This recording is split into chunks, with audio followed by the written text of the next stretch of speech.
talked a little bit about it on the air, and I have to say that my first dream internship was actually here in New York City. Undergrad, I studied international affairs and Spanish, and in that field, the dream place to work is the Council on Foreign Relations up on the Upper East Side. And I went to school in Virginia, and people said, well, good luck, because anyone that gets an internship there either goes to Columbia or NYU, but I was just, you know, born and raised in New Jersey like a firecracker. This is going to happen. So the advice that I give everyone is tell every single person you know what it is that you want to do. And so I just happened to be in a history professor's office, and he says, what are you doing this summer? I said, I don't know how I'm going to do it, but I'm going to work at the Council on Foreign Relations.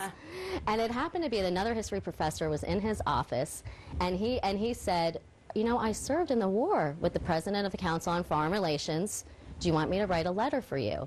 And I said, of course. And so I got an internship at the Council on Foreign Relations when everyone said it was impossible. So first dream career step was actually here in New York. So it's so fun to be back here. Good to have you. Thank you. And so this actually is accumulation of all of my passions, and that's what I tell people over time. It's almost like you're putting together pieces of a passion puzzle. Yep. So in my work, I actually created this. I have 2 young children, and I said I want to create something that allows me to be a mom, and then something that allows me to live my passion. Which and I'd always, you know, even before we went on, I couldn't help but hear your story of how you found your career. I found that got me so excited, learning about other people following their passion and how do they do it. And I felt that nobody should feel like their job is a prison sentence. You should feel like that it's something you love to do, and even if you are working 16, 18 hours a day, you don't mind because you're doing something you love to do. Right.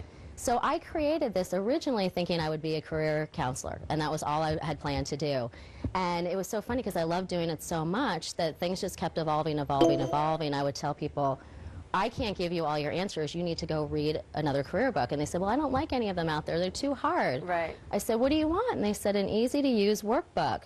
And I realized I had developed almost a workbook by working with clients. And so I talked to a literary agent, and we got it published. And so for me, my goal is to help as many people as possible wake up and love what they do. So how does finding your passion differ from all the other career books that are out there? Because there are a lot of career books. There are a lot. And a lot of them I find say the same things. Exactly. And you know what I found is that I don't have the answers for other people. They have the answers. And what I found is that a lot of it comes from asking a lot of questions. And one of the key questions, too,